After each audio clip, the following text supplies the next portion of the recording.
All right, everyone. It's Friday, and you know what that means? It means it's time for manufacturing e-commerce success. I am one of your co-hosts here, Damon Pistolka. Wow, am I excited for our guest today because we're going to be talking about empowering women and students in tech. I'm going to turn it over to that pretty man right over there, Kurt Anderson. Take it away, my friend. Thank you, brother. Damon, happy Friday. Happy Memorial Day weekend to you, your family, everybody out there. Welcome to the show. We are just so thrilled. This is such an honor. It's like we have a little bit of a celebrity here, Damon. Do you feel a little nervous, right? I am. We have Dr. Sirisha in the house here. Dr. Sirisha, happy Friday. How are you today? I'm doing well. I'm excited to be here having a conversation with both of you. Well, this is such a thrill. Thank you. I know you're super busy. We appreciate you taking the time. You know, a couple of things I want to dive in. We've got a bunch of questions. We're going to dive in. Your vast experience in semiconductor manufacturing, what you're doing for young folks, women. We're going to dive into all these things. But before we go there, I have a quick question for you. When you were a little girl growing up, and I believe India. Did you grow up in India? Did I catch that correctly? I did a little due diligence on you. And so grew up in India. As a little girl growing up, who was your hero? Who did you look up to as a little girl? At that point, I remember in elementary middle school, there was this advertisement in the newspaper. And, those are the days of papers that we read. And there was this advertisement from NASA, which said that you could send out a postal. It used to be called airmail. You could send a post and they would send you a kit with their pictures and documents. So I remember writing it out, and of course you waited a few weeks and getting this envelope, which I actually still have at home, with all the pictures in the original envelope, which had pictures of the space and science and stuff. And that was exciting to be sort of in that STEM space. All right, so it was in your DNA early. So let's fast forward a little bit. So you take that energy, that excitement from NASA, and you bring your talents, your skill set, your excitement to the United States. And I believe you end up at Carnegie Mellon. Do I have that correct? Yes, I did. So right down the road from me, you're in Pittsburgh, Pennsylvania, and so you go to Carnegie Mellon, just a wonderful university, master's degree, Ph.D. What inspired you to go that direction and land your Ph.D.? So I grew up actually, frankly, in a very academic environment. So I grew up on this sort of academic campus, so surrounded by scientists and engineers. So maybe it's part of the DNA, as you call it. So I studied physics, and I did my master's in physics in India, but my research was more practical, like condensed matter, material science. I think quantum mechanics was, I was kind of hitting the wall at that with so much math. So I switched to doing research, and I really enjoyed it. So when I came to CMU, I had applied for a material science degree. So sort of moving from science into engineering. And for many of those who may make that change, I'll tell you, it's quite a shift. If you ask me now what the shift is, I don't remember, but I remember sort of the mindset of shifting was quite hard to do. And not just, culture and stuff, but just the technology wise. And I really enjoyed, I had a terrific advisor, and doing the research. I actually quit after my master's to start work. So I went back for my PhD many years later when I was a stay-at-home mom. Nice. Awesome. And how did you end up, you brought your talents, your skill set into the semiconductor industry. What inspired you? A lot of different industries that you could have chosen. Why semiconductor? So when I was looking for jobs, if somebody is in this field, I'll be frank, material science, right? When you're studying and you go to a job fair, you're going to find very few employers out there. You find them in electrical. There's certain sectors that they tend to cover. And so when I was looking, there was a company, Applied Materials was my first employer. So I ended up working there because they make equipment for semiconductor manufacturers. So it was a good fit to take material science and sort of the technology to learn how to do this. And once I got into the industry, even to this day, having been in the industry 20 years, it still fascinates and totally amazes me that we can make a semiconductor chip. Yeah. It's such a complicated process, so tiny, and how we get to make it work at such small scale is incredibly fascinating. Yeah, it is. It is absolutely mind-blowing how small things are on a chip. It's, yeah. Yeah, Hard to and fathom. you look at the little diodes or you Yeah. look at these little parts and you're like it does what, this resistor does what. And so so share a little bit. You're inspired by STEM, you PhD, you go into semiconductor. Let's and Damon and I are big girl dads for our young ladies out there that might be considering this a career, or maybe it's not even on their radar whatsoever. What did you find so exciting? What was so inspiring to you? Yeah. I'm so glad. I mean, you're girl dad, so that's awesome. I'm a mom of boys, but I meet a lot of young women, all across the place. And I cannot. I mean, STEM to me, if someone has, I'm gonna do this pitch for STEM right now. If anyone is inclined, especially if you're in school, let's talk about elementary to middle school. I think there's sort of a pipeline leak already starting there for especially young girls moving away from STEM. I see that from the people I intersect with. So if anyone is thinking about STEM, finds math or physics interesting, don't let it pull you away thinking it's hard. Don't self limit yourself. Think it will be hard. We all struggled with math and physics in school. I did. Maybe I should share this. My kids know this. I flunked out of a physics class in my master's. I flunked out at different stages. I have failed critical exams. Actually, even my first PhD qualifiers, I failed. But I've never actually shared that before. But I think it's important for people to know, because they see Yeah. this end picture and say, "Oh wow, I had to," and you have to come back. And then I got admitted to CFU after that master's degree. So don't let that hold you back. Get help. Ask someone, a teacher, a friend, someone who can help you. Because if you're even slightly inclined, take the opportunity, because STEM opens so many doors. You can do anything and Yeah. everything. You could be in sports, you could be in music, you could be in media, you could do anything. But I think the doors it can open are so many, and we should not hold ourselves back thinking this is hard. It's hard for everyone. Don't even doubt that someone makes it look simple. There might be a few exceptions to it, but everyone, it's a Yeah. learning journey. So go ahead and Yeah. take that shot at it. Take the shot. Go ahead, Damon. Well, and you said it well, Dr. Shrish.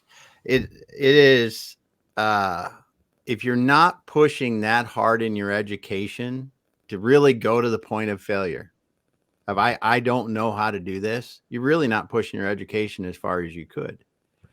Because yes, you may fail the first time, but you can work on it and come back again. And like you said, and come back through it. And how much did you grow in that process? You grew an awful lot, which is Yeah, absolutely right. It's fun to find out that you can challenge yourself. You have self-doubt. Someone else may doubt that you'll pass or you're not going to. But if you come back and try and you actually do it, I mean that I think builds a certain level of confidence that yeah. nothing is going to hold you back. And I mean, even through my career, I've experienced a layoff. I've quit work, like I said, to be a stay-at-home mom. All those things in retrospect are confidence building exercises, because we will experience life change.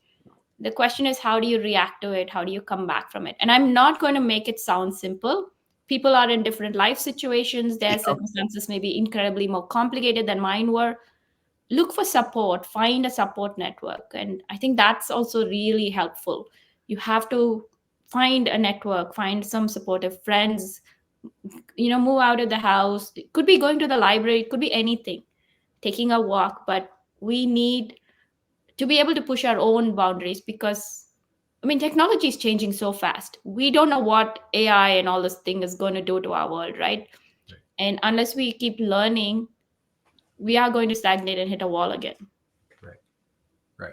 So I want to go here. So Damon, I know this resonates for both of us. Damon, your mother earned her PhD, and after raising kids, my mother went back to school, went off to Smith College, and as she went to the University of Pittsburgh, so she was right near you, Dr. Sirisha. So stay-at-home mom, lot going on. What triggers like, hey, what the heck? I'm going to go get my PhD. I have nothing better to do, right? Like what was going on there? Yeah, so it started a little before that. I'd been working about 4.5 years, and I'd stepped away. I'd started my PhD work when I started working, and I wanted to go back and finish it. Sort of this urge to want to complete this process, because it was a challenge in a way. It was sort of a personal goal. And it started earlier in the sense I was working full time. I was taking a couple of classes at the local university. My son was 2 and I was expecting my second one when I started my PhD program. And with all of those 4 things going on, obviously it was too much. And in the back of my mind, I already knew I was likely to quit work. I was going to take a break. I wanted to spend some time with my kids. So I quit work and then finished my PhD program while I was a stay-at-home mom when my second son was born. And I was off from work for a few years. But in a lot of ways, it was the best time. I mean, obviously, I had the privilege and the opportunity to do it. But when people ask me, being a stay at home mom was much tougher than working when I came back, because the sort of ecosystem of being a stay at home mom, the process never ends, right? It's a cycle that keeps on. Like the dishes are always in the sink, someone Right. always needs help. So Right. it's like a circular process. But I got to make friends. It's the same friends. Our kids are graduating from high school, they're going off to college, and we still all hang out together. And it's been like a journey. And I I cannot say enough good things about it. If someone is even thinking about it, and it's a hard decision to make to step away from the workforce, whether it's a parent, caregiving, whatever, or personal reasons. But if you think you can manage it, don't doubt that you can always come back. I think there's opportunities galore for you to figure out a way to come back. Wow, that's Yeah. fantastic. And what I'd love to share now is you and I had a great conversation. What you've done for your career, and I like to, and I know you're very modest, very humble. You're like, hey, I'm not here for me. You want to share a message, but I would love for young folks to hear out there, what the education that you've earned and obtained, what you've done, what you've accomplished, and just share some of the highlights and some of the exciting things that you've done in your career. Why manufacturing is so awesome. Why STEM, what STEM can lead to. Let's look at the end result. Can you share a little bit there? Sure. So I spent 20 plus years in the semiconductor industry. I mean, if you're looking for what I've achieved, I guess personally, getting my PhD was a very important goal for me. Mhm. It was a way to challenge yourself, solve an important problem. But now I get to also leverage some of those skill sets, because it's also a skill set, right? It's not just about the research. You learn a way to solve problems. So leverage that as I'm running my business. It also helped me leverage that strength when I was working with internal and external customers. So I worked with a lot of customers in the end of my career at TI that I was working. So I would work with them and look at engineering solutions. So the way my working style tends to be is there's a technical and engineering solution component, which is very, very strong, obviously. But there's also a huge people person component of collaborating, internal partners. I had teams that I managed, so enabling them to grow, get them, enabling to see how to get people promoted and advocating for them, but also building relationships with external partners so you can really solve problems together. I mean, all the simple problems have probably been solved. The things that need teams to be able to come together, and you need different skills. So that, I think, for me, I consider that one of my super strengths. How to solve a technical problem, I can solve it, but also in addition to that, how can I leverage the strengths of others to bring the solution to mind and to end quickly so that we can fix this faster. Excellent. So I want to slide here. So great, academia, wonderful corporate career. You become an entrepreneur. That's quite a pivot, right? Can you Mhm. share a little bit, say the early stages of that entrepreneur, journey? What it looked like? Scary, exciting. What were you feeling? What was going through your mind at that stage? Oh, I think it's been a huge learning curve. I don't think it quite prepares you for what you're looking for. Because what I've come to realize, I mean, lots of lessons learned. And I think I actually made a LinkedIn post a few months ago. The analogy that comes to mind is like you're farming or gardening. You're tilling the soil, you're sowing these seeds, and you have no idea which is going to sprout. I mean, maybe many people come out with exactly they know what they want to build, but often you end up pivoting, or they have no idea, and you're kind of going through, which is probably what most cases. In corporate, there's a very straight structure, right? You work within the structure. Yes, there are new problems, but there is a system that holds you in place. Here, you're on your own. You're figuring out all different aspects. Uh, I've had a lot of like pivots in this. It's been a journey. It's scary. It's exciting, but in this way, I've managed to connect with a lot of people. I've also built another ecosystem of other entrepreneurs locally. Some of us meet often because to support, to exchange ideas. I go to startup networks, I go to these meetups to meet other like-minded people. And it is, I hesitate to say this, but I think it's not for the faint-hearted. It is challenging. You have to be willing to like push through, because there'll be, I think I heard some very successful CEO say this. He said there'll be days when I feel like clapping and other days I want to hide under my desk. So I think that's exactly what it feels like. You're like, this is awesome. And then you get this next email or this next message and you're like, oh my gosh, this is terrible. And it's like, what Yeah. do you do? Right. Yeah. Right. I Welcome. think you describe it perfectly. Yeah. Yeah. What that was fantastic. Yeah. So now I want to slide over to, we have a bunch of things we want to dive into. I want to slide into, what the topic of our program is today is, please share, how you're making the world a better place. You have Sahita Technologies. You're very passionate about helping young folks, women in particular, getting into tech, STEM. Just share a little bit about how are you making the world a better place today? Yeah, so there's a couple of different ways I intersect. So I work on enabling leadership talent pipelines at organizations and companies. This is about building strong talent, women focused, but just young, sort of entry level positions. How do you grow your career? Mhm. And I think you have to look at it from two sides. Obviously, for the person, it is about enabling their journey. But from a company standpoint, it enables them to drive innovation, because if you have engaged employees, people who are heard, who know that when they have suggestions, you listen to it, it drive innovation. Because just using the simple example of speaking up in meetings, right? You want to hear different perspectives. That way you can de-risk the thing. For Sahita Technologies, I focus on driving advanced manufacturing solutions. There is, huge shift going on as all of these technologies are coming. We are trying to navigate the space. How does it affect predictive maintenance? There's a lot of conversations around how the intersection of AI and everything can do, but how do you streamline manufacturing operations? How do you drive that? And also workforce development solutions. So I engage and sit on boards which talk about semiconductor workforce solutions, because the semiconductor industry is obviously onshoring and reshoring in the US. But actually, if you look across the globe, it's the same thing is happening. Every country is trying to bring this industry back or grow this industry new. There's a huge talent shortage. And I mean, in some ways, these ecosystems are being rebuilt. So, how do you engage industry, academia, government to build these programs, and how do you attract students into it? I think that is in some ways the bigger challenge. Yeah. In my mind, we may build Rome, but how do people know that they should show up at Rome, that there is a roadmap to Rome and Rome exists?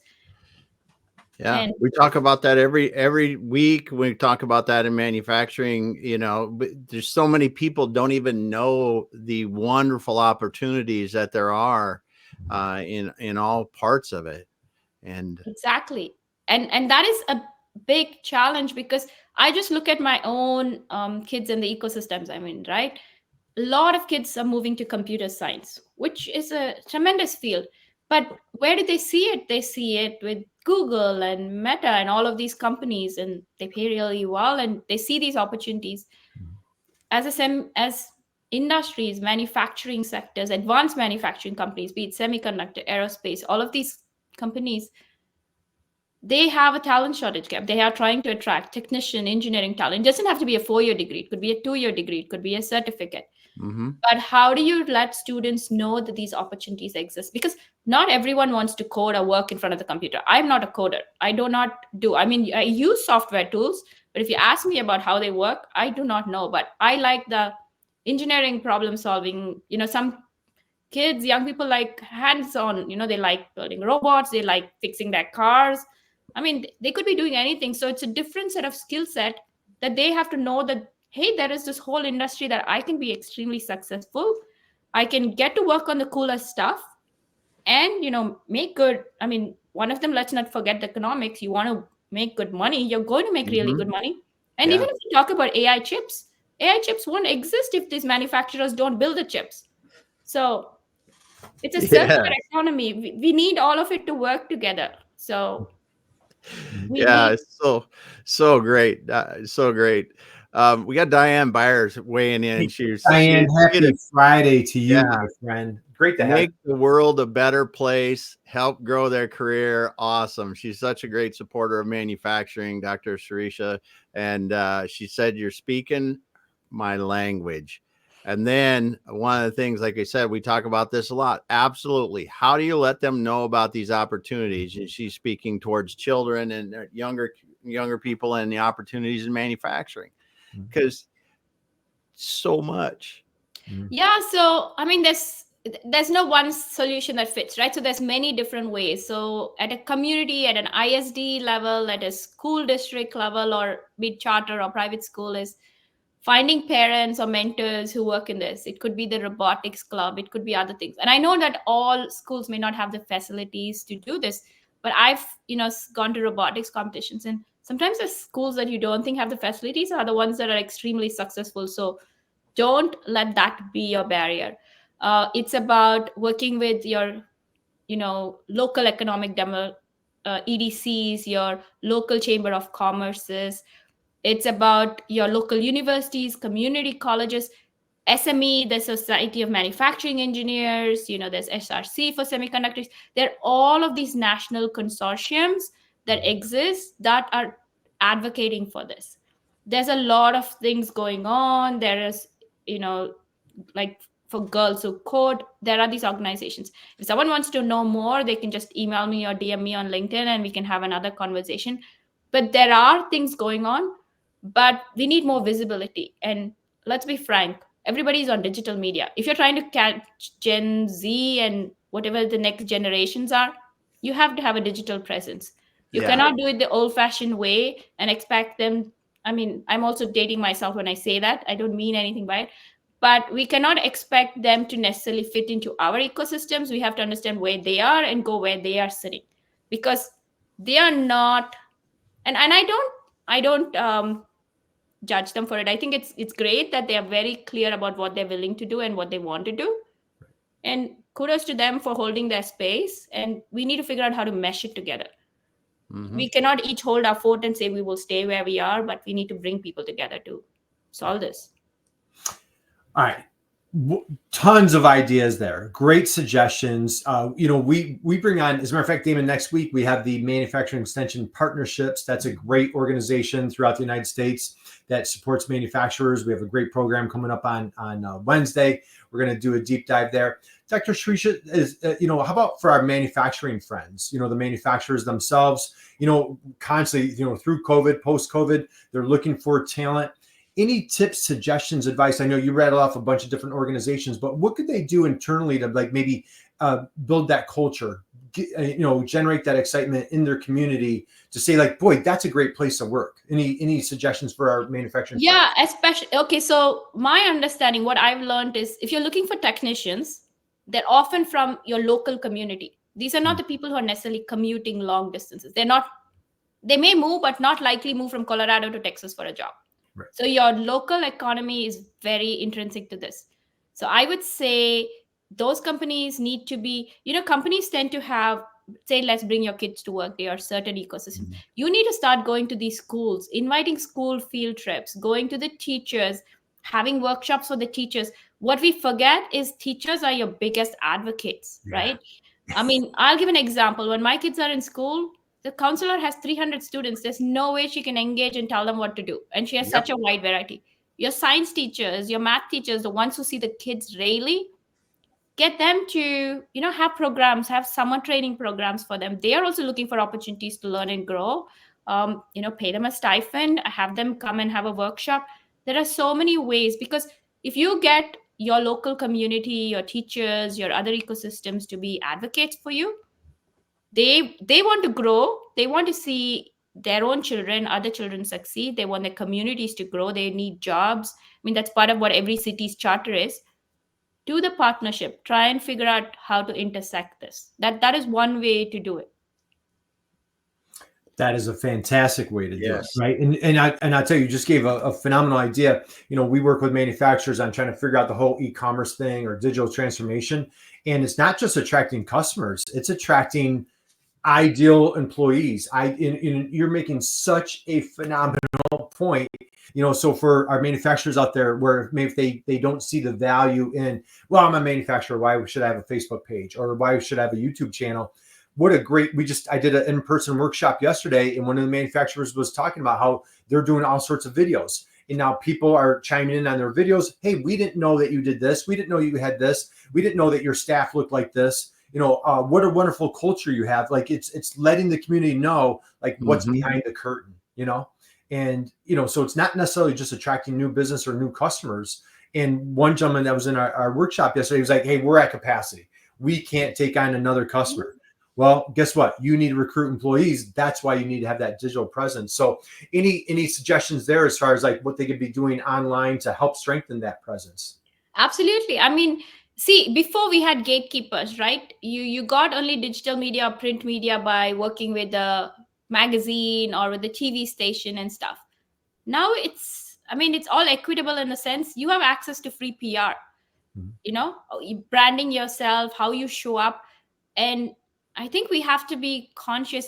I know, and I've seen a gamut of companies, right? I just use LinkedIn as an example because that's really the professional network where a lot of people see. YouTube is a great resource. If people had to pick, these would be the two channels, especially for something like this, because you get professionals to engage with, and then you get a whole different ecosystem of people across, you know, demographics and across the world that you can engage on YouTube.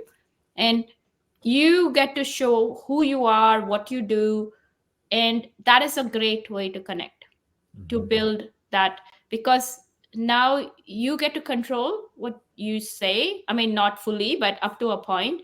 And then you get to build a connection, because in all essence, even what we're doing here, right, it's about building community. It's about building a connection in a way, because sales and marketing does not work by just pitching somebody and them coming. They have to trust you. They have to know you. I guess they're using NIL for sports, but in essence, that's what we're doing for all our businesses. Name, image, likeness. Someone has to, you know, feel confident, trust you, like you. And that's how business relationships develop, even if you're selling a product. Especially for longevity, that's what you need for repeat business, because that's a big part of it. It's not just getting new customers each time. What a fantastic analogy! That I love that. Hey, speaking, you know what? I don't want to digress, but you know, I dropped your TED Talk in the chat box here, and I'd be remiss if I didn't mention that, because we're coming to, I think we're close to the top of the hour, and sometimes if people have a meeting that they're going to come into, absolutely check out Dr. Sirisha's TED Talk. It is absolutely fantastic. And if you don't mind, we're going to come back to, you know, we want to talk further about STEM and the folks that you're recruiting, the wonderful work that you're doing. But Damon, I have a percentage that I want to throw at you. I want to see if you know the answer. Let's hear it. What percentage of professional athletes struggle financially after they retire? Dr. Sirisha, do I have that? Is that question correct? Do I have that right? How many professional athletes struggle financially after they retire from professional sports? I have no idea. Just throw a number out there. How, you know, they make 72%. You're pretty darn close, dude. You're isn't he? He's very close. Dr. Sirisha, what's the number? Yeah, it's over 70%. And these are athletes who make over $1 million on average a year, and they go broke. Like Allen Iverson also went broke, earning $200 million. So it's that financial education, financial literacy. So I used to host a podcast like we talked about, Kurt, and I used to talk more about navigating career, but I used to talk about finances, because you go to work, you enjoy it, but you also go to work to make money, and you want to be able to have choices and options. And we don't really learn financial education in school. So it's very important for us to learn those skills, because those are things that stay with us forever. So, and how you build your future. Time is your best friend. So the earlier you start, if you have time on your side, it obviously helps. Right. Yeah. So it's a phenomenal TED Talk. I strongly encourage everybody to check that out. And you tell a funny story about your son buying shoes in the TED Talk. Do you want to do you mind sharing that real quick? Yeah. So the TED Talk is about raising money smart kids, about how do you talk to your kids about financial literacy? So because my son was around 8 years old, and school was getting ready to start, and he wanted to buy a pair of shoes, and for some reason I think he had a pair of Reeboks, and he was very fixated on getting Reeboks. He thought that was the only shoe brand. So we went to the Reebok store, and he picked up a pair of shoes. They were like $80. I mean, now maybe $80 isn't that much. This is quite a while ago. And I was like, I told him, no, my budget when I left home was $40. So anything else that comes out of your pocket. They used to get an allowance. So it was going to come out of his pocket. And he looked at me and, very hesitantly went and put the shoes back. And he walked around the store, picked up $60 shoes. You can see the wheels turning. Oh, $20, put it back, $50. And he kept looking, and he didn't find anything he liked. So he put it back, and he finally came and asked me, can we go to another store? I was like, sure. So we went to another store. He still did the same thing. He didn't find it.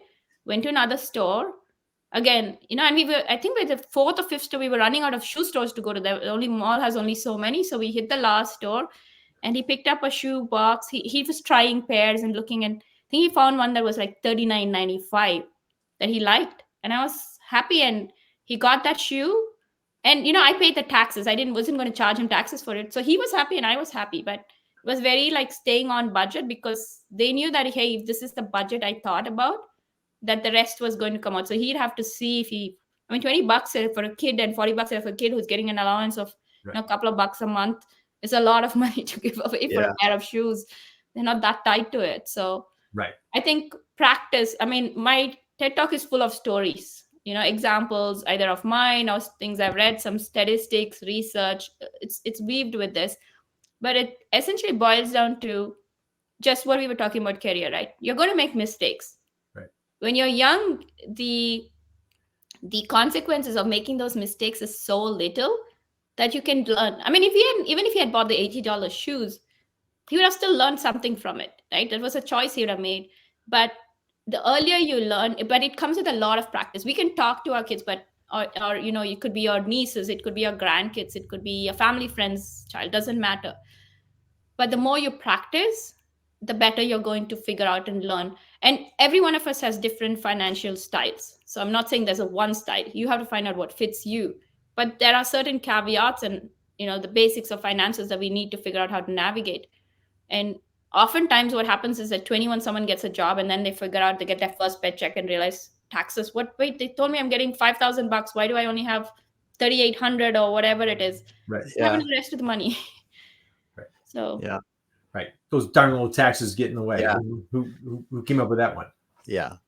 Yeah. All right. So, hey, Diane, and I know we're over the top of the hour here. So if you're just joining us, we're here with Dr. Sirisha Kuchimanchi. And so, Dr. Sirisha, let's continue. You were talking before. All right. So TED Talk, connect with Dr. Sirisha here on LinkedIn, all sorts of wonderful things going on here. We were talking about underrepresented markets that really could be, a great skill set or, labor force for manufacturers. Do you want to go there and just share a little bit from your experience or how you're helping that?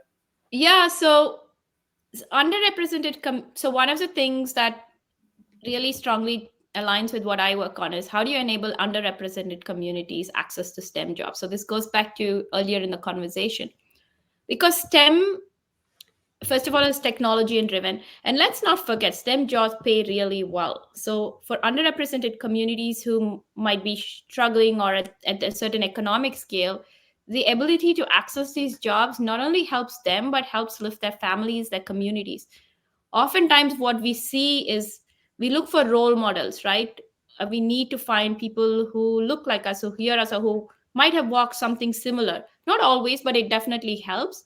So how do we find advocates to get into these communities to talk about STEM, about these opportunities?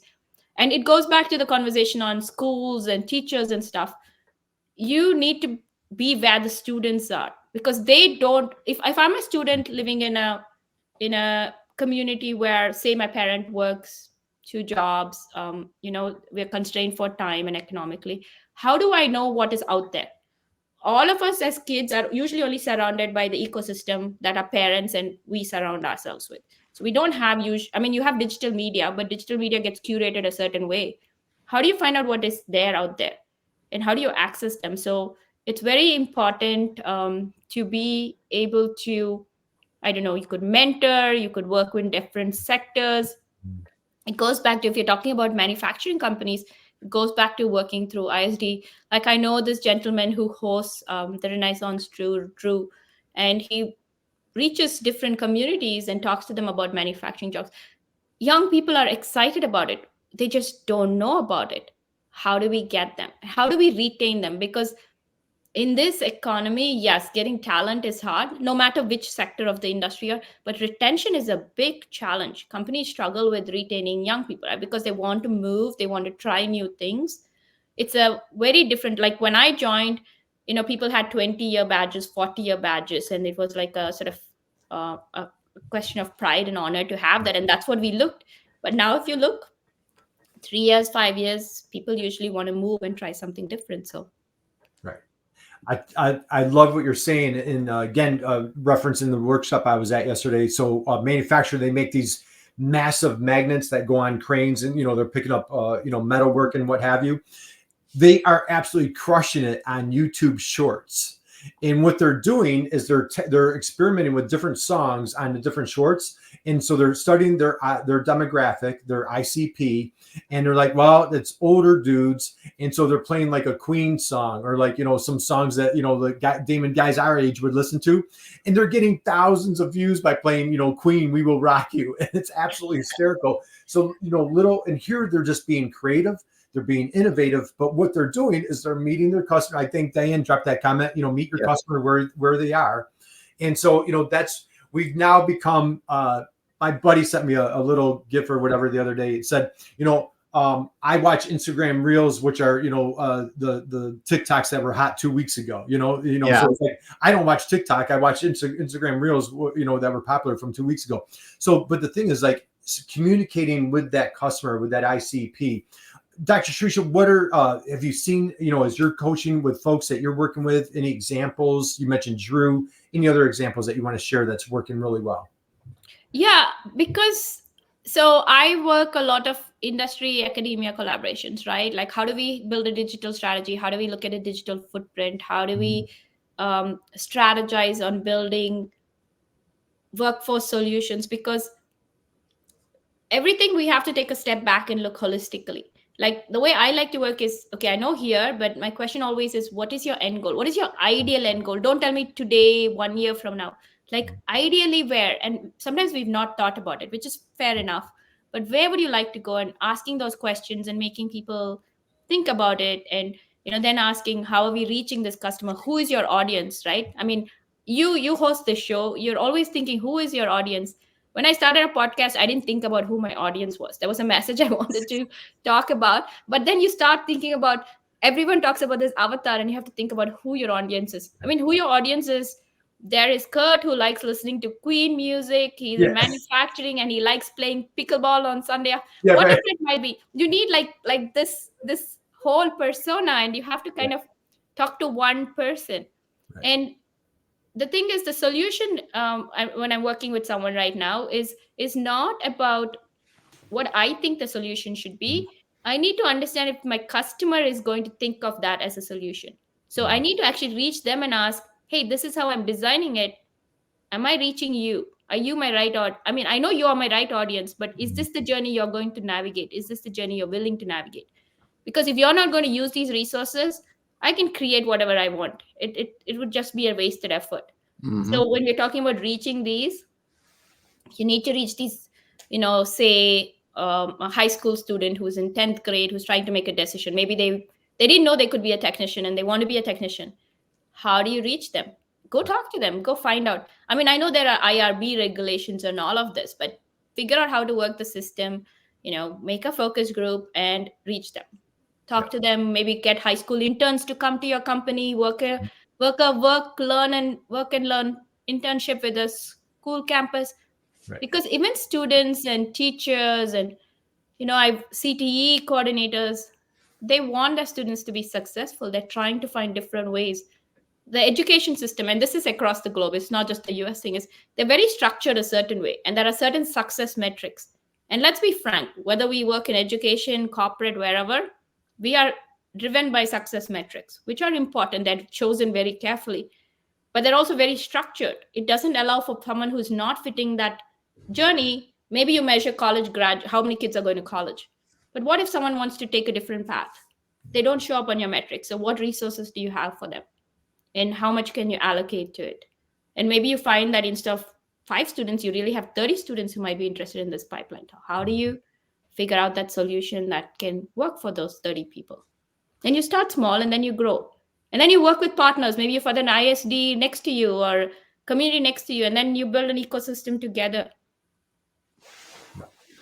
All right, this is such good stuff. You are speaking in Pittsburgh. Is it next week or a week and a half? You mentioned? Yeah, so June 3rd, that week, the Smart Experience is being hosted in Pittsburgh by SME and other organizations. So I'm going to be a panelist in the Women in Smart panel. So if anyone's in Pittsburgh or associated with any of these, please reach out.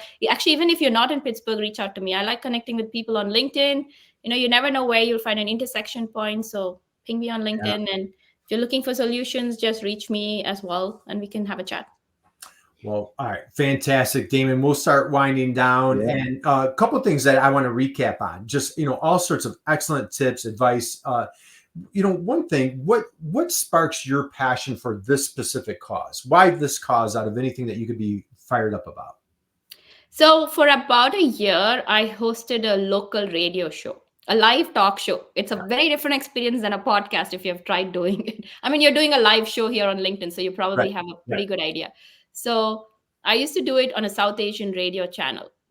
And, a lot of radio channels that are niched for certain demographics are run on a certain FM spectrum or an AM spectrum.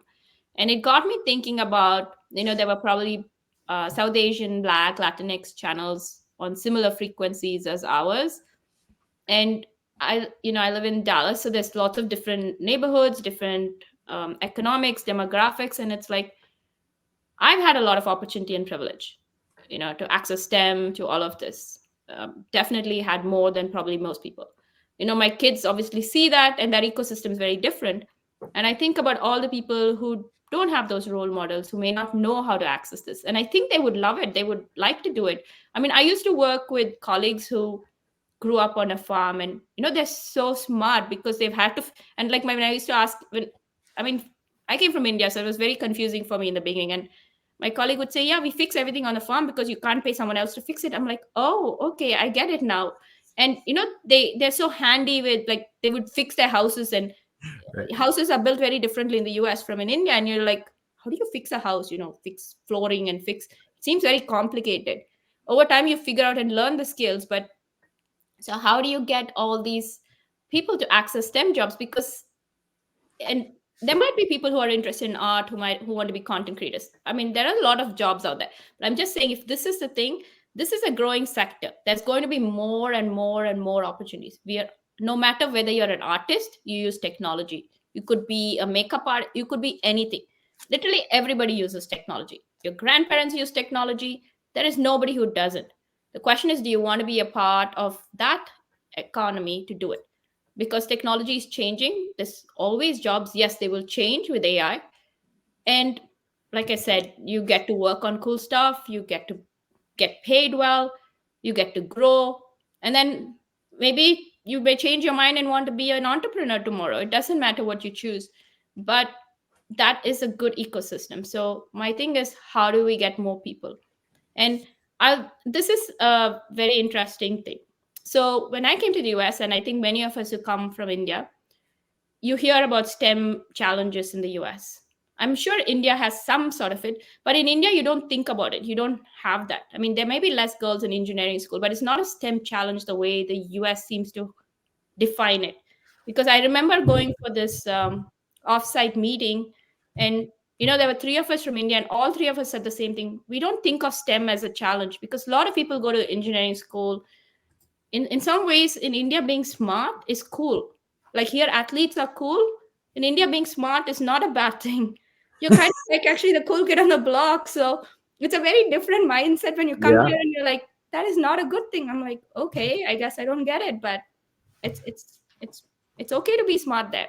Yeah. So it's a very different mindset. And the reason I bring it up is in conversation with young people, sometimes that's what derails them. They don't want to be thought of geeky. I know kids who don't want to be in a robotics club because they don't want to be categorized as such or be a part of this demographic. And I'm like, you're losing out so much opportunity just because you don't want a label stuck on you, when you could drive so much more. Don't let that label or peer pressure, if that is what's driving you, stop you from doing it.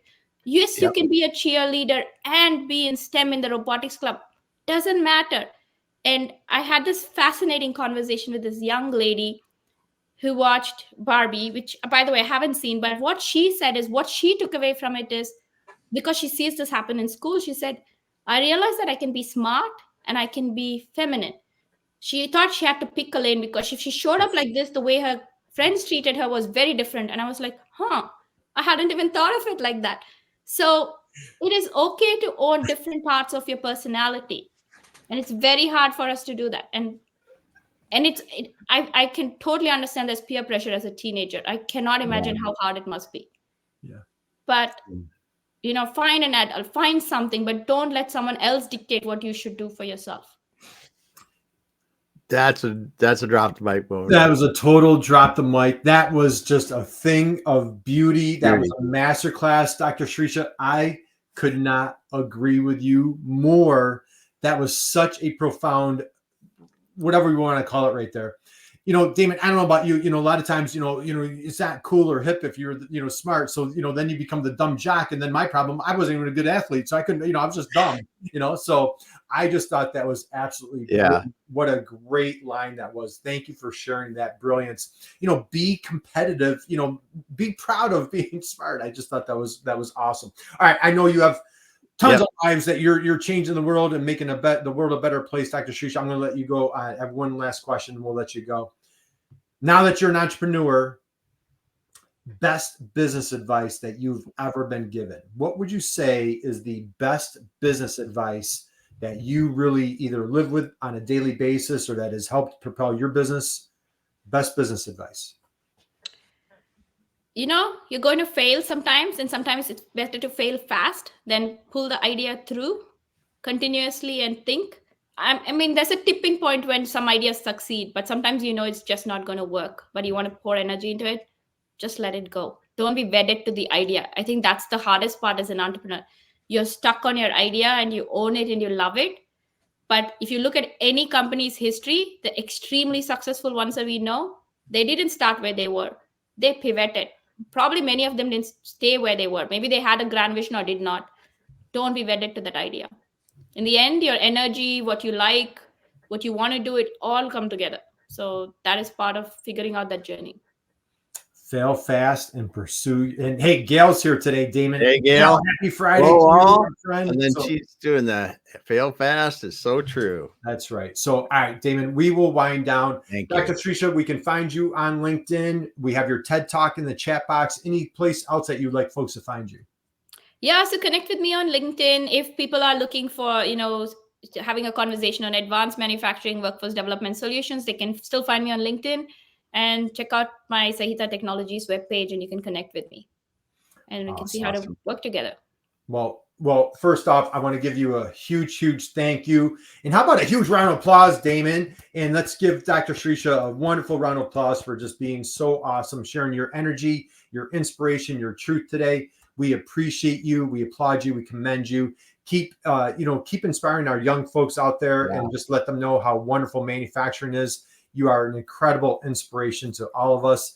Damon, takeaways. You want to close us out? What are your thoughts? Yeah, it's great to see and hear you talk about, getting women, young people into tech and STEM, because it's not just great, it's an incredible career choice, but so many people don't even consider it. Right. And they're sitting on the sidelines and things that they may not enjoy nearly as much as they would. That's right. Right. Yeah. Yeah, very true. Don't let that be a barrier. Try and see it. If you don't like it, you can always switch. That's right. It's hard to switch back to STEM. It's easier to switch out of STEM. That's right. Well, great advice. So we wish everybody out there, thank you for joining us. Thank you for everybody that was in the chat. Thank you for everybody that joined us today and caught Dr. Sirisha. This was just a wonderful conversation. We wish everybody a wonderful, safe, fantastic holiday, Memorial Day weekend. And Damon, let's close it out, my friend. Yeah, I just want to say real quick, Ronald, thanks for stopping by, dropping a comment Facebook in. But thanks everyone for being here. Gail, Diane, the others, Ronald, as you said, thanks for being here. If you didn't hear this from the beginning, go back to the beginning, listen to Dr. Sirisha talk about empowering women and students in tech and STEM. It was just awesome. So thank you everyone for now. We will be back again next week. Have a great weekend. Thank you, Kurt. Thank you, Damon.